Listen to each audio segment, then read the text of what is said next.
The Winnipeg Comedy Festival presents Love Languages. Please welcome your lovable hosts, Aurora Brown and Chris Siddiqui. Hello, Winnipeg! Oh my gosh. Hello, how are you all doing tonight? How's everybody doing? Oh my gosh. Hello, everybody. I'm Aurora Brown. You may know me from my multi-award-winning comedy series, Baroness Von Sketch Show. Maybe a little bit? Thank you. Thank you. Thank you. Okay, Thank you for watching. okay. And I am Chris Siddiqui. You may know me from my 2-minute scene in the 17th season of Murdoch Mysteries. Oh, you've seen it. We are both here to welcome you all to the Love Languages Gala. Love. Love. We've been asked to host this evening because we've been deeply in love for over 13 years now. That's right. Oh, thank you. And also because Catherine O'Hara and Eugene Levy were way too expensive. Way too expensive. They're not even married. No. So, Oh, no. no. Actually, no, neither are we. It's true. Chris and I are not legally married. That's right. I went against the good advice of Beyonce, and instead of putting a ring on it, I put a baby in it. Her, I put a baby, we have a baby. We had a baby. Thank you. I mean, he's 11 now, but we'll still enjoy the applause. Yeah, we'll take Thank the- you.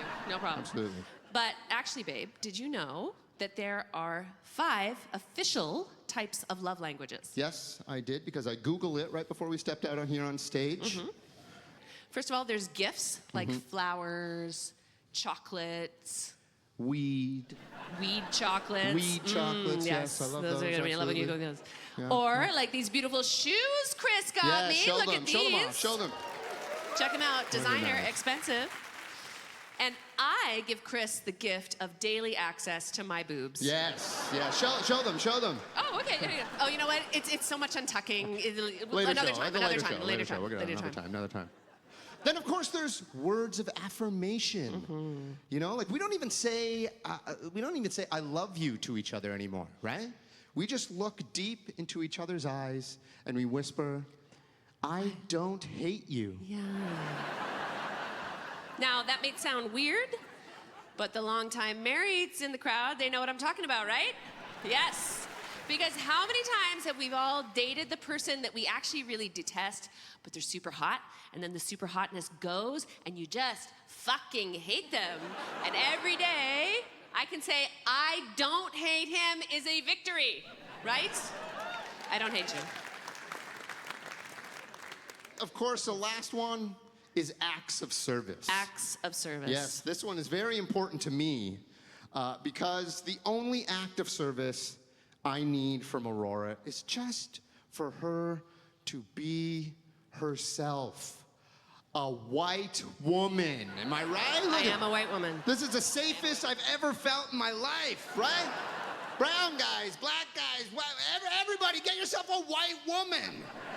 Come on, I'm anywhere and there's a problem, I'm just tossing my white woman in front of it and then problem solved like this. Like, watch this, watch.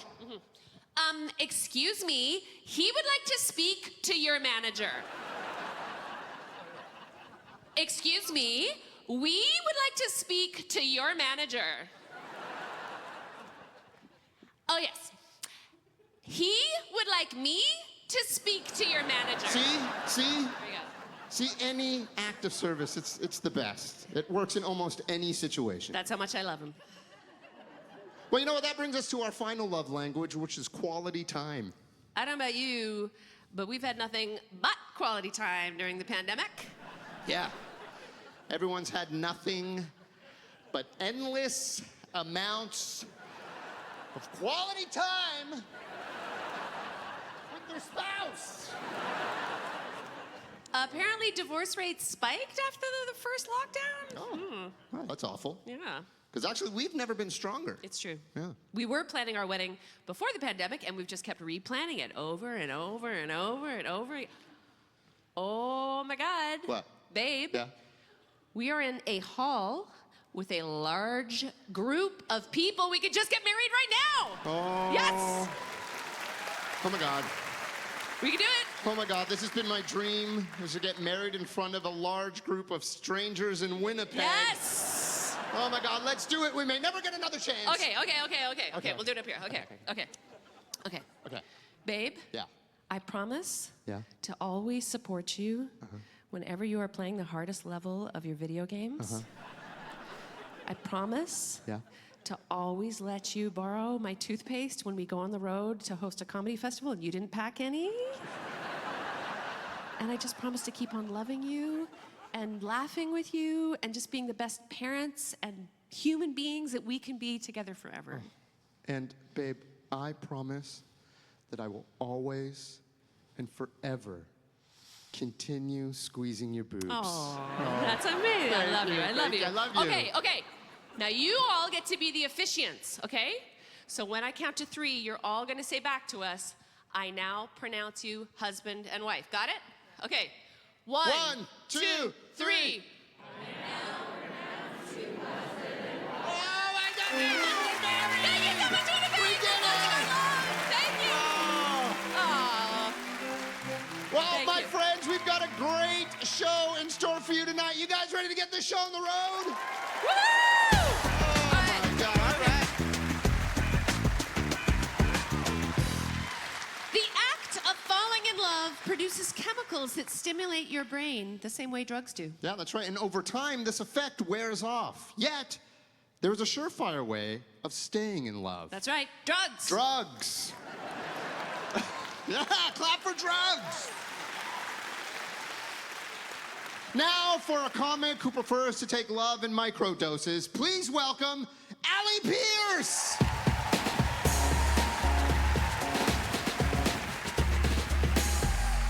Thank you. Oh, it's so good to be here. Thank you so much. This is lovely. What a year, right? I turned 32 this year, and everybody in my life is like, Allie, when are you going to get married? And it's like, when I stop getting broken up with. Yeah.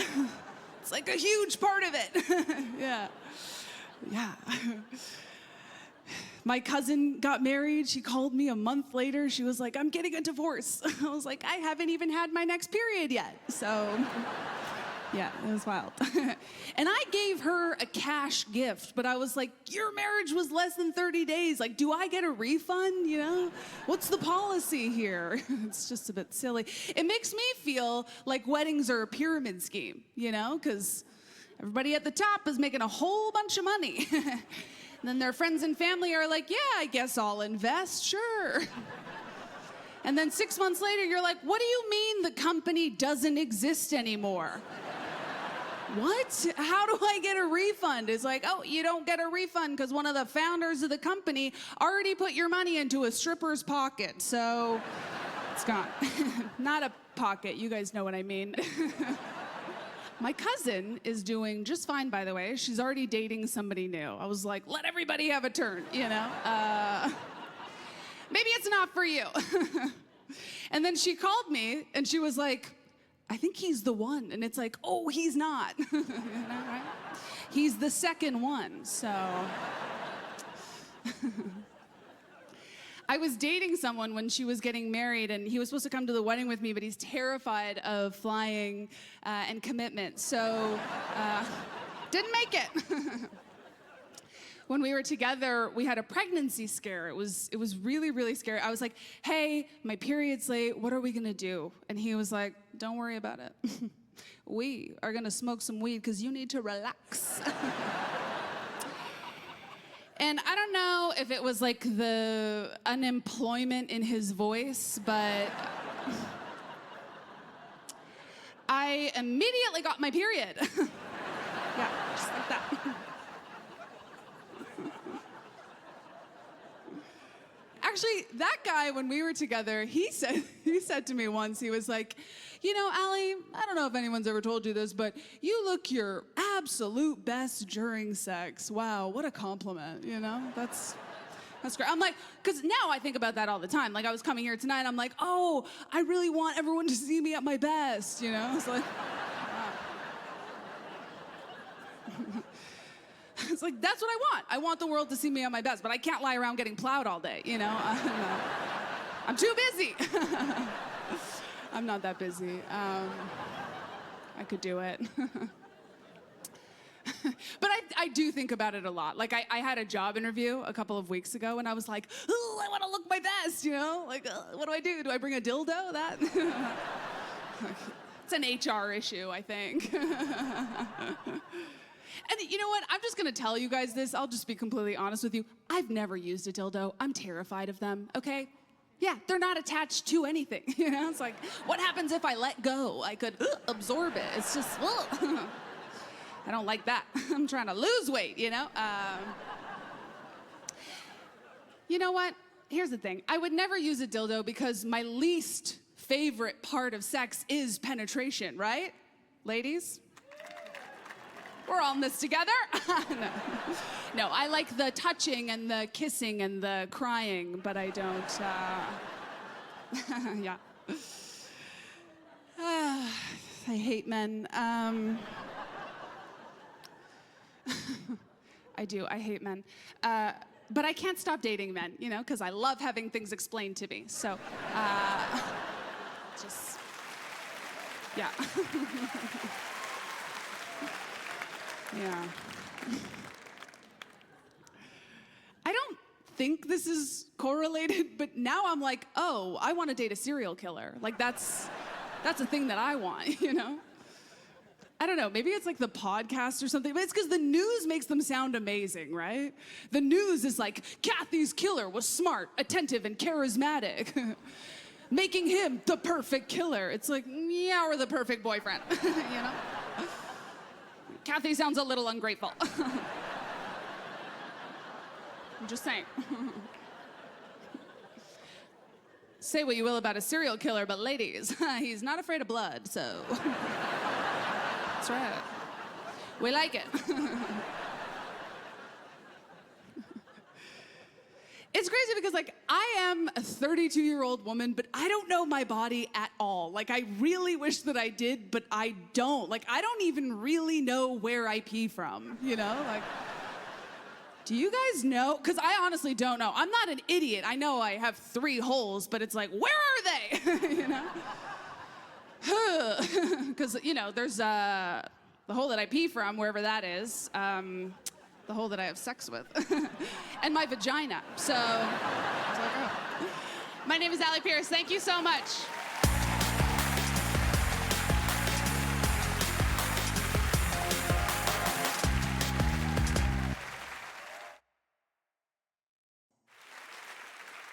You don't often hear from a happily married comic? And tonight is no exception. Please welcome the lovable Carol Zoccoli!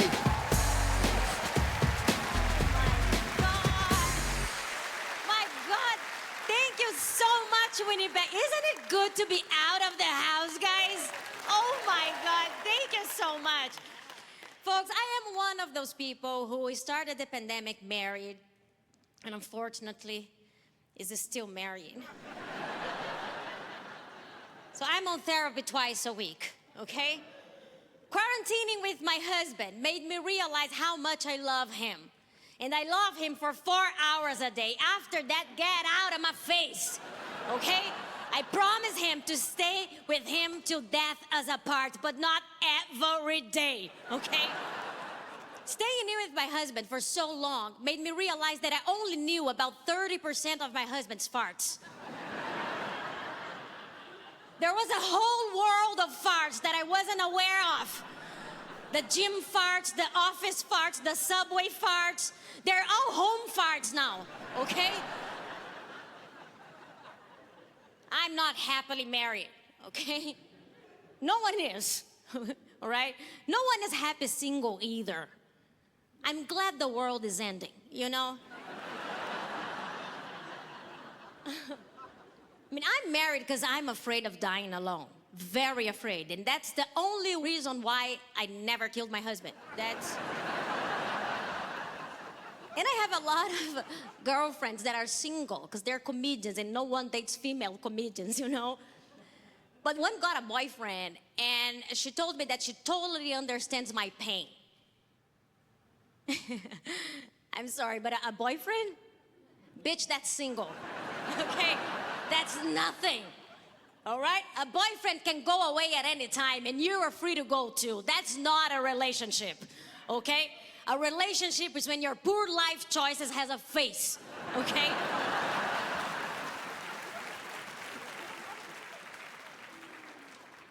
I've been married for 10 years, and my husband and I, we were a very normal couple. You know, we started cute, then we became uncute, you know?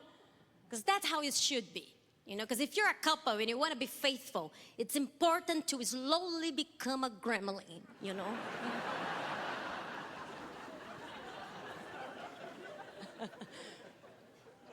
But a couple of months ago, my husband has started to work out.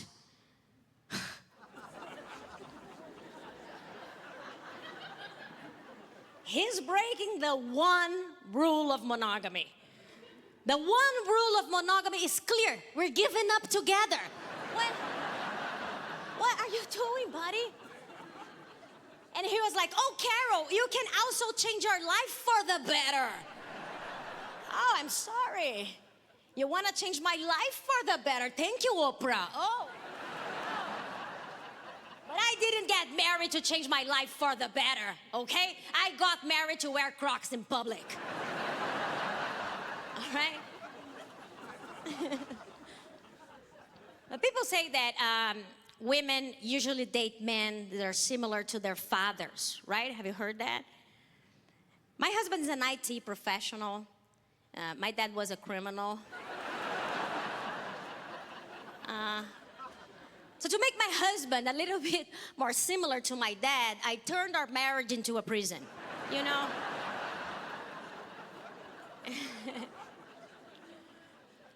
My husband is an IT guy, works with technology, very smart, very good with numbers, bad with everything else, okay? My husband doesn't get any social cues. He's like a robot.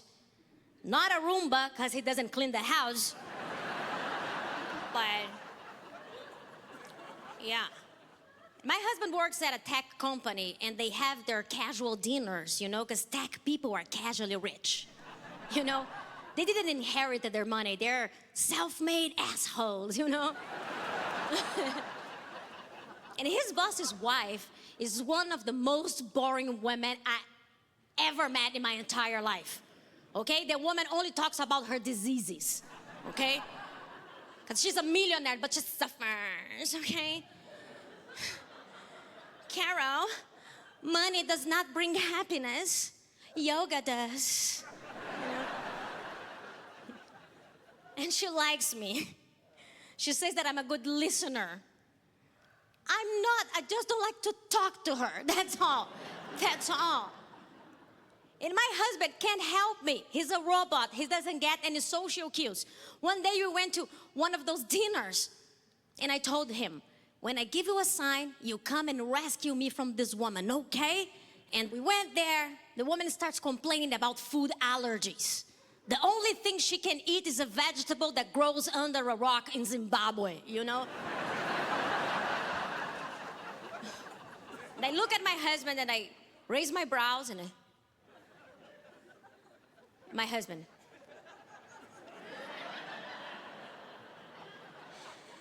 And I did a little bit harder. I'm like, and my husband. And I'm like, and my husband, guys, shh, my wife wants to tell me something. What is it, love? And I'm like, nothing. I just want a divorce. Yes. Guys, I'm Carol Zoccoli. Thank you so much, Winnipeg. Thank you.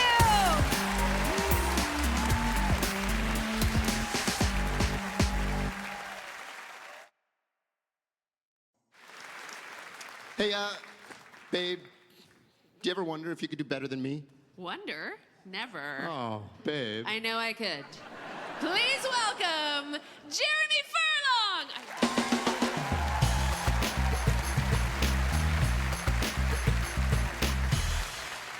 Hello, Burton Cummings Theater. Yes. It's a good-looking crowd. You guys are all keepers. I know, because I saw them. They sent the rejects to the Randy Bachman Theater. Oh, yes, we were talking about love languages, you know. It's very fancy now. They got acts of service and words of affirmation. Like, you need a translator. Like, I can't say, my love language is just buying stuff. So how do I say that? Like, do I love you? Read the card. I bought it. And I signed from Jeremy at the bottom, so technically all the words above it are mine. Yeah, as guys, we're conditioned to buy things for love. That's why Valentine's Day is a $20 billion industry. I think Valentine's Day is for new relationships because it takes some of the spice out of it when you're taking your special lady out in the town and it's all coming out of a joint checkings account. And she's the only one with a full-time job. Puts a lot of pressure on you to say those 3 magic words. What's your PIN? Yeah, I think flowers are for Valentine's Day. Now, you might see a guy with flowers when it isn't Valentine's Day, but I can assure you, those aren't roses. Those are oops-a-daisies. And you gotta be careful with flowers. Flowers is a dangerous game because your special someone has a specific type of flower, but it's some crazy Latin word that you didn't write down, and now you're looking like an idiot in front of a florist. Yeah, could I get a dozen carcinogens, please? Oh no, you don't got those. What about like 12 areolas? Forget it, I thought that she wanted Christy Anthem bums. Excuse me, are you trying to say chrysanthemums? No, I'm not. That doesn't sound like a flower, that sounds like a venereal disease. Oh my God, he gave you chrysanthemums? Don't worry, they'll clear up in about a week, just don't give them any water. Yeah, Valentine's Day's in February. That's the shortest, darkest, and coldest month of the year. That's not a time to celebrate love. Well, I actually did the research and found out we do it when we do because St. Valentine was a Catholic priest that was beaten to death with clubs and beheaded on February 14th. I think it sums it up nicely. Ever tried to make plans on Valentine's Day? It's an emotional clubbing and a financial beheading. A lot of our traditions stem from that incident. Like the act of giving Valentine's stemmed from when Valentine was jailed awaiting execution. He befriended his jailer's daughter and would sign her a little note signed, "Your Valentine." Which, I mean, what's more romantic than that? An underage girl pen paling a convicted felon. Yeah, maybe St. Valentine's wasn't persecuted for his religion. Maybe he was prosecuted for being a pervert. I mean, it checks out, he was Catholic.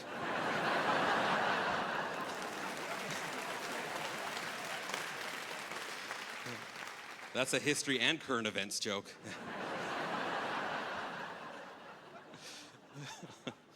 There's Valentine's traditions all over the world. In Italy, the men give women little keys to symbolize the unlocking of their heart. And I think that tradition is just kind of confusing, because now you see a guy with a big keychain, you're like, is that a Casanova or a high school janitor? Jingle jangle. And in Wales, they have a tradition where men give the ladies wooden spoons, which I think is the classiest way of saying, I want to spank you. Spaghetti night just got saucier. I don't think our North American traditions are any better. Has anybody else been sucked into heart-shaped pizza before? Oh, that's a treat, right? That's what everyone wanted. 30% less cheese and toppings and 40% more crust. Who started that tradition? The pizza mafia? Yeah, I don't even know why we use that heart shape, that cartoon heart, the double-breasted heart. Your heart looks nothing like that. If it does, you're in serious trouble. Yeah, I looked up online why we use that shape. It turns out we use that shape because it resembles parts of the female anatomy, in particular, a vulva. Yeah, I don't know, I'm not a car guy.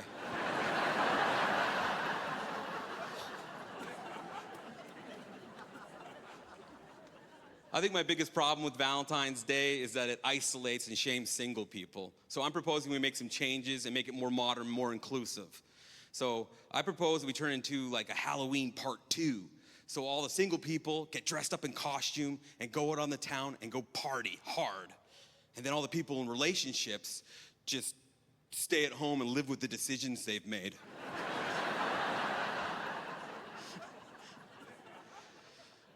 And I think the whole thing will come full circle. You realize this is a better way to do it on February 15th. Now single people and people in relationships both have something to talk about. Like single guy, How was my Valentine's Day? Amazing. I spent the whole night dancing with sexy frontline workers. You know, how was your Valentine's Day? Guy in relationship? Oh, pretty rough. Stayed in with the wife, got in a huge fight. I don't know what the problem was. You know, I got her flowers. I thought she loved chlamydias. Yeah, thank you, Winnipeg. This is my time. Enjoy the rest of your show.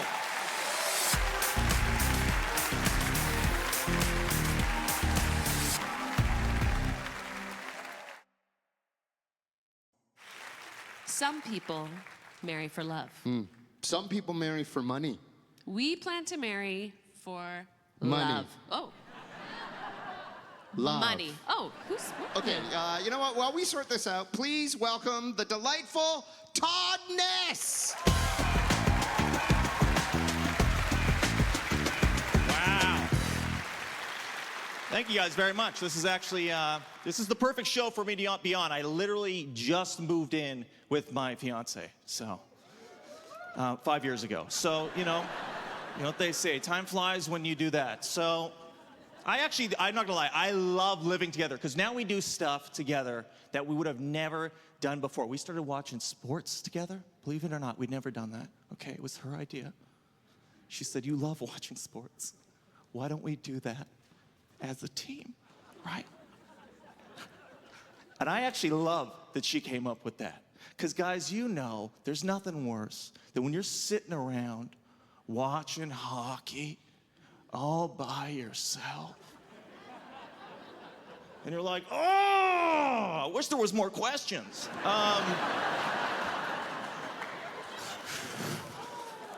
All this silence, I can barely focus.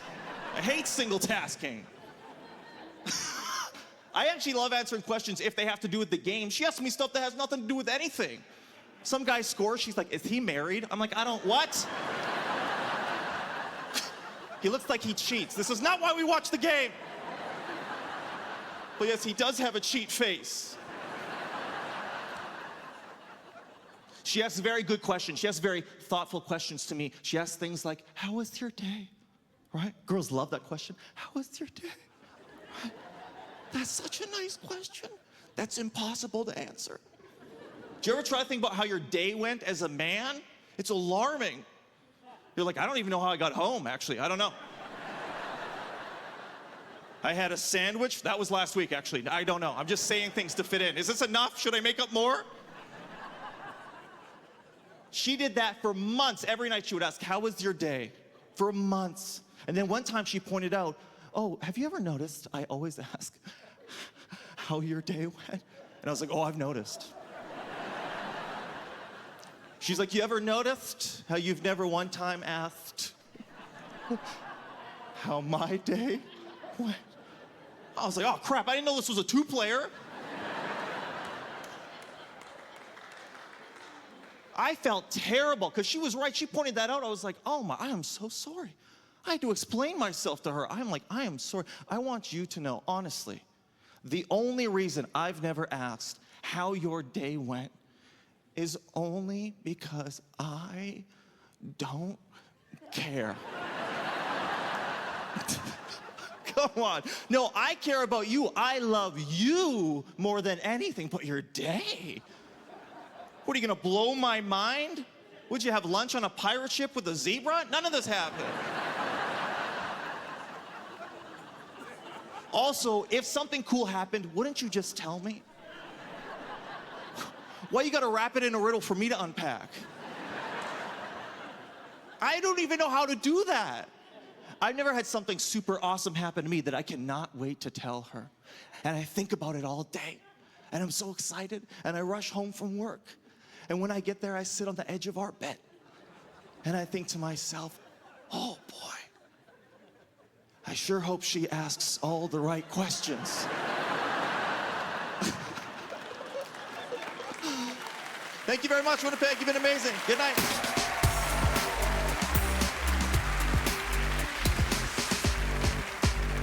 Please welcome the very funny Dena Jackson.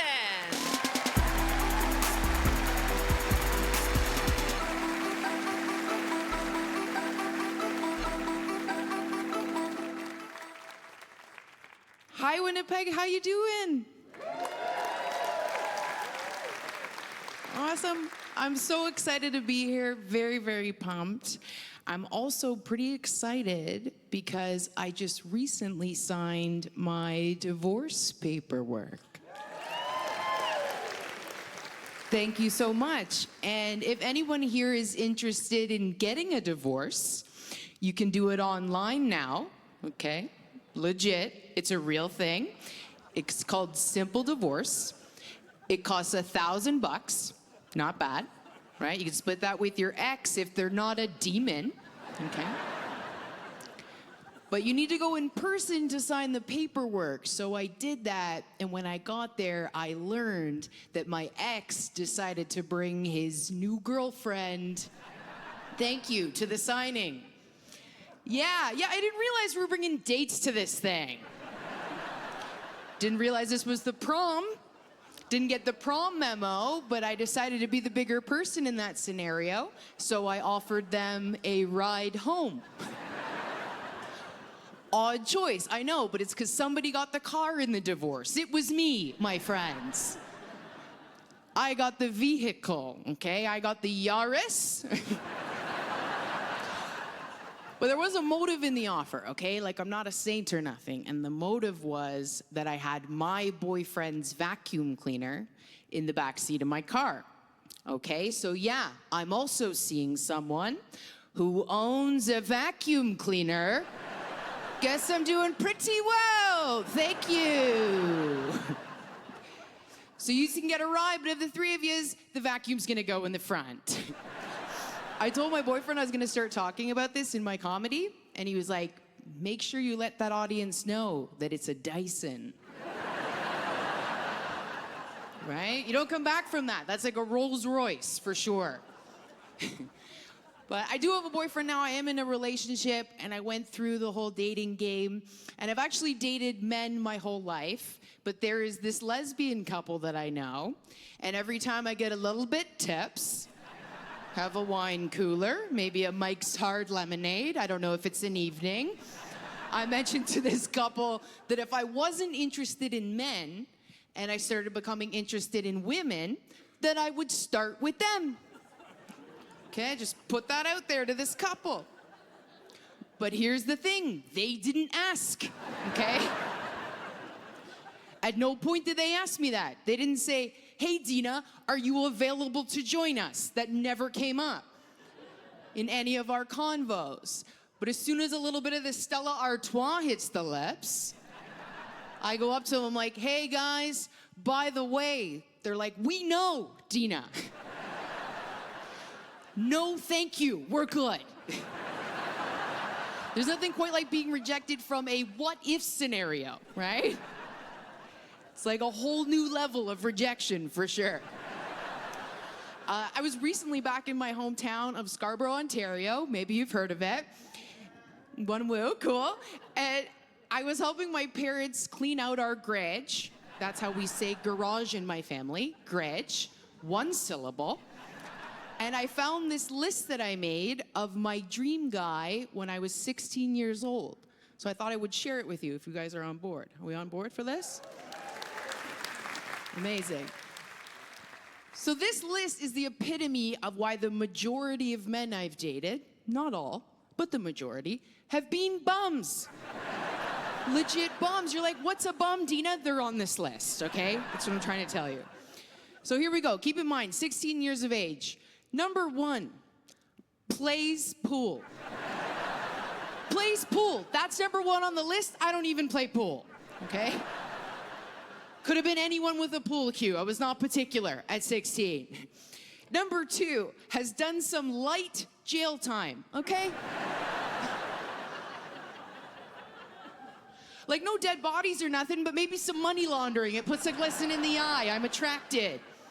Number 3, wears a pinky ring. A pinky ring. You understand this could have been like a sicko on the street, like a flasher. And I would have been like, whoa, whoa, whoa. What is that I see opening up that trench coat? Is that a pinky ring I see? Let me know if there's room for 2 in that coat. I am interested. And number 4, this one's my favorite. Blue lights in and under car. Clearly, I was interested in someone on the run, okay? Fast and Furious franchise, for sure. And obviously, the Dyson was in the front seat. I've been Dena Jackson. Thank you guys so much. Appreciate it.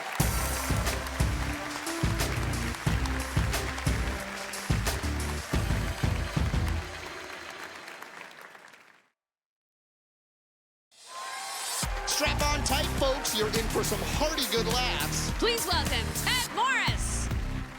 Hello. Hello, sexy people of Winnipeg. Yeah. And hello, everyone else.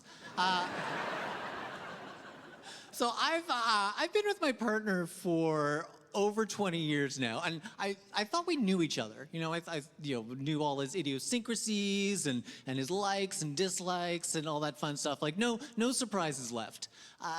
And then at the beginning of the pandemic, he surprised me by coming out as kinky. You're into that. Not just a little bit kinky, Winnipeg. He just turns to me one day, he's like, hey. I'm like, hey, buddy. We're very romantic. He's like, would you mind just, I don't know, every so often, I don't know, just like reaching over and just like punching me really hard in the balls? Like, excuse me? After 20 years together? It would be my absolute pleasure. Are you kidding? I've been holding myself back for the last 5 years. I'm like, that's for not doing the laundry, and that's for not picking up your socks. And he's super tall, so I can just like speed bag him a little bit, like, pick up your socks. It has been an education, let me tell you. I had to study. He made me go online. There's a test. Has anyone done this? The BDSM test online. It's like 8,000 questions to find out what kind of pervert you are. I am several kinds of pervert. I didn't even know. Oh, yeah. So my guy is, he is a sub in the vernacular. He's a submissive, which means that I, by default, am a... I'm a dom.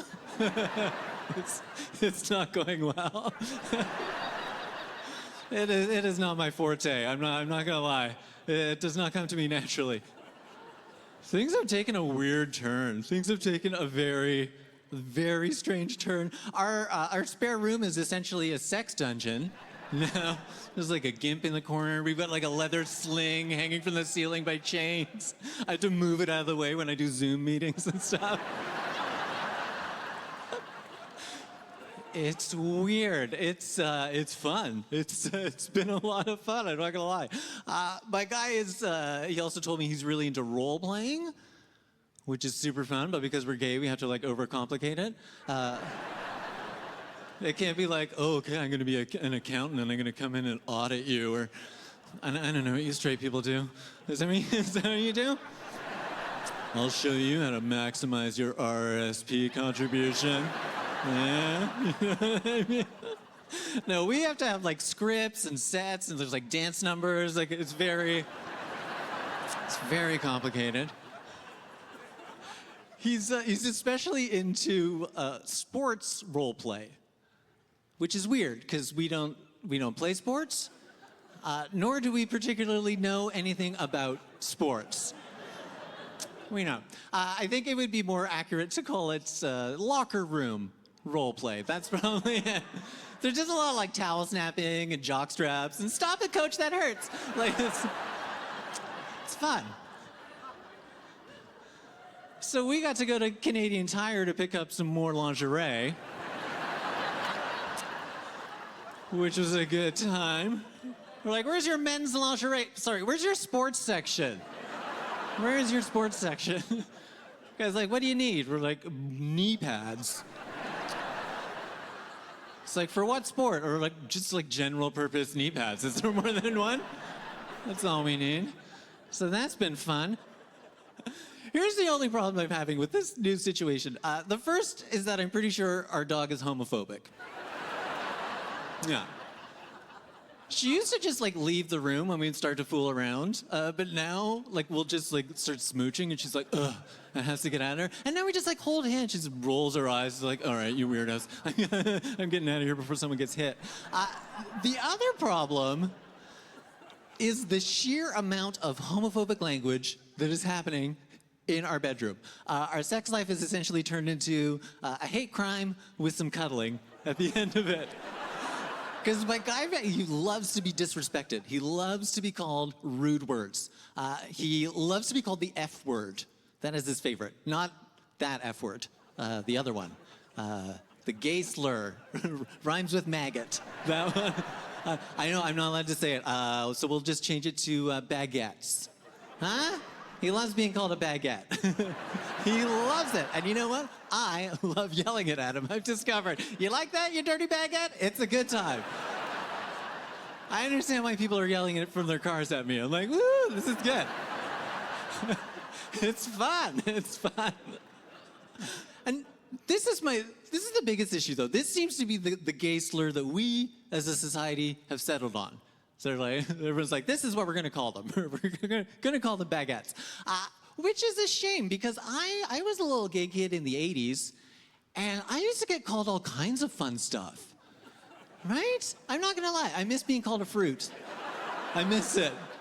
Ah, you fruit. I'm like, stop it. I'm a peach. I bruise. Get away. I loved it. Fruit? That's fun. Pansy? That's a good one. Homo just feels like a big hug. It's like, you homo. It's a nice time. But my favorite one, and this is the one I really want to bring back, is Gaylord. Right? Remember Gaylord, everyone? Oh, what a fun word. When's the last time you drove past a playground full of kids? You're like, yeah, Gaylords! And like, excuse me? I'm the lord of the gays? Kneel before your Lord! Or I will kneel before you. Either way, 100% works. That is it for me. Thank you so much, Winnipeg. Thank you!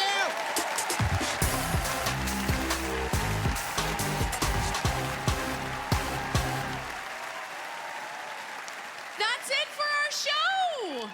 You guys have a good time? Yes! Oh. Well, I will say, you guys were an absolutely amazing audience. You were. You were amazing. We love you. That's right. But Yeah, look, this is the hard part, and it's really hard for us to say it. I think it's, I just think it's time we, what he's trying to say is, it's time that we see other audiences. yeah. No, hey, look, it's not you. No. It's not you. It's us, but it's a little bit you. More us than you, but. More the regulations at a theater. They want people to leave. You Yeah, know, I know. but we will always love you. We will always love you, Winnipeg. Good night, everybody. Thanks for having us. Good night. Keep filming.